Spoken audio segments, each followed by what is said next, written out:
We're joined for today's Signal conversation by Rishad Tobaccowala. Rishad and I have known each other for quite some time. He is a famous man in the circles of media and marketing.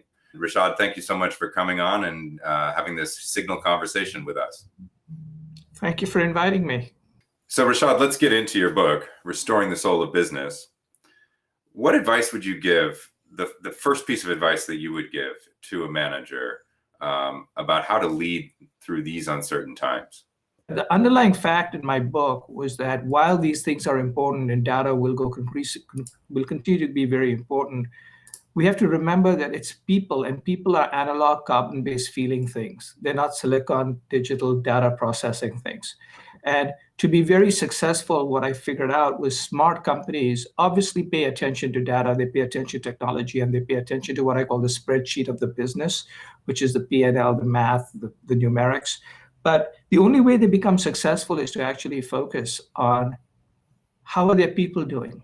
What's the culture of the company? How are they looking after society? And those things are so critical. And we sometimes forgot it. And one of the reasons I wrote the book is I was getting so fixated. I was using data to show people that being data fixated was wrong, right? So I was actually using data with data people saying companies, if you look at Southwest versus United Airlines, okay, or Costco versus the old Walmart, or Microsoft before and after Satya Nadella, what was the difference? The difference was people with a much more humanistic, people-based philosophy, still very much keeping the math there, but adding the meaning to it. Because if it's all meaning, it can be just delusion, like WeWork, right? Which is like you smoke a bunch of marijuana and you convince people that you are in a digital company when you're actually leasing out real estate. So you've got to basically balance the story and the spreadsheet. Right. And this emphasis, because of both, I think three reasons. One is we are in a data-driven age. Second, the most valuable market cap companies were data-driven. And third, a little unknown secret, I think most management is insecure about technology and data. So they basically just talk gibberish and grab it when they don't really know what they're talking about. But now when you think about where we are today with 40 million people unemployed, COVID-19, Black Lives Matter, what's it all about? Human beings. What's it all about? People, carbon. Right. And now how you do that makes all the difference in the world. A lot of the book seems as if you wrote it after COVID, but in fact, as you pointed out, you wrote it before. But you're dealing with a lot of the issues and the technologies that are now, front and center. One of them you call the darker side of bright screens. Can you tell us about that? There are a lot of benefits for screens: flexibility, diversity of workforce, the ability for some people to actually participate when they couldn't participate. But there are a lot of downsides. And we have to offset the downsides, especially today. So the first downside is it's very hard to focus. The second downside, it's really hard to build relationships. One of the key things that we're beginning to realize, as someone said, is the reason some of these things currently work is because we have built up capital of relationships between the various people who are already on the other sides of the Zoom calls. But what if you were new and you had no capital? How do you build capital using it this way? So it's hard to build relationships. It's obviously hard to focus, but it's also very hard to learn. And so one of the key things was, how do you offset some of the bright side of the screens, which is the flexibility, the diversity, and everything else? And how do you offset some of the downside? And in the new world, I believe we are going to do that. So I can already, if I were to architect the future offices, we are going to get back to offices. But my anticipation, we'll see if I'm right or wrong, is most people will get back to offices between 1 to 2 days a week at the maximum. Wow, that's more than that's less than I would have thought. Yeah, it's 1 to 2 days a week at the very maximum. And here's the reason why. Till we get a vaccine, which for a vaccine to be developed and widely distributed is, I think, 12 to 18 months away, most offices cannot operate at more than 25% capacity, just because of social distancing, et cetera. And also because of elevators. You can only get 2 people into an elevator. You have staggered times, a whole bunch of other things. So as a result, what you're going to basically do is when you come into the office, you're going to focus on the things that you can't do, right? You aren't going to be sitting down doing emails and other kinds of stuff. What are the 3 things that you cannot do? And that's what my book focuses on. One is collaboration. Sometimes some forms of collaboration require the weird, interaction between people that exists. So you're going to have larger collaborative rooms where people can actually interact. The second one is teaching. We've already begun to see, now my kids have grown out of graduate school, but when I talk to people whose kids are either in school, they are horrified at how poor the teaching is, right? Because it's very hard to teach online. It's easy to learn online if you're self-learning, but it's very hard to teach, especially when you haven't learned how to learn. So the whole idea of training and education will be very expensive. And the third will be relationship building.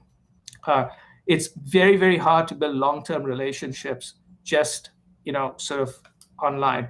So I think what you're going to basically have is people coming in 1 to 2 days a week to just focus on that. Yeah, interesting. You have counseled executives and managers not to think about where we are now, and we were just discussing the quarter time return to the office, but not to think of it as, well, when this is over, I'm going to restart my business. Instead, you've said, no, you're going to start your business. Give us some context for what you mean by that.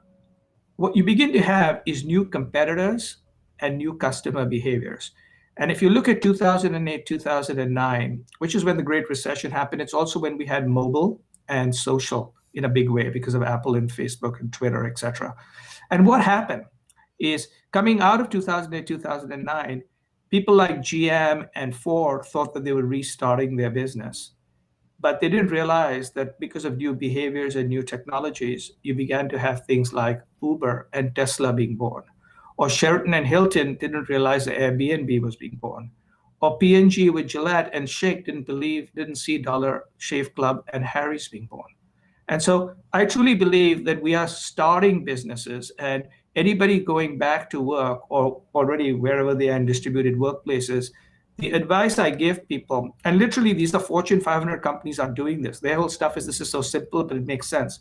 Number one is try to understand how customer behavior has changed, consumer behavior has changed. And don't do it first for your category. Do it for something outside, like do it for airlines or do it for hotels or do it for workspaces. And you'll say, oh my God, that's changed. Then do it for your category. And so you ask, what do people want?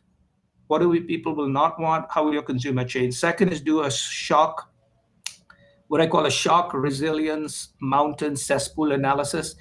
Think about this as like an asteroid has hit the company, new fault lines, just like the fault lines of inequality and poor healthcare in America has been shown. What have been the fault lines in your business model or your thinking that have been showed over the last 90 days?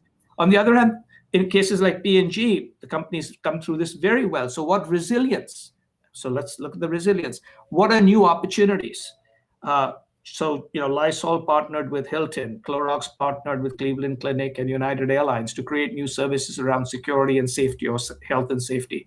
And then what are the new Dollar Shave Clubs that are likely to come out, which is one of the new cesspools? Do that analysis. And then finally sit down, and this is the really part of the starting, is once you understand the customer behavior and the shock resonance, is create new products and services that will either meet those needs or will destroy your business, just for the fun of it, to destroy your business or your service, keeping only 3 rules in mind. It has to be legal, it has to be technically possible, and that will make money in the next 3 years. Right.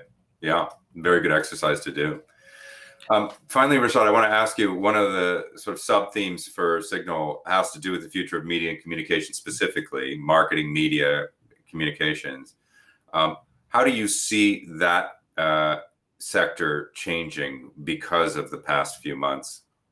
I truly believe that this is going to be less and less about advertising and more about marketing. So I believe that advertising as communication which disrupts messages is in long-term secular decline. But marketing is actually getting more and more important. People don't realize how important marketing is. I've always basically believed that every company should have actual CMOs on their boards. They have CFOs, they have CTOs, they have all kinds of O's and I's and E's, but not anybody who understands the customer and consumer. So my whole stuff is, what the hell is going on? Because you don't differentiate in any other way but that. Well, I could talk to you for hours, Rishad, and I have had the the benefit of doing that, but we only have a certain amount of time. So I want to thank you. Likewise. I've learned from you. I'm just saying some of the stuff you've taught me over the years. Well, I thank with an Indian accent, so it sounds better. Well, thank you for being part of Signal Conversation, Rishad. Right. Look forward Absolutely. to talking. Thank you. All right.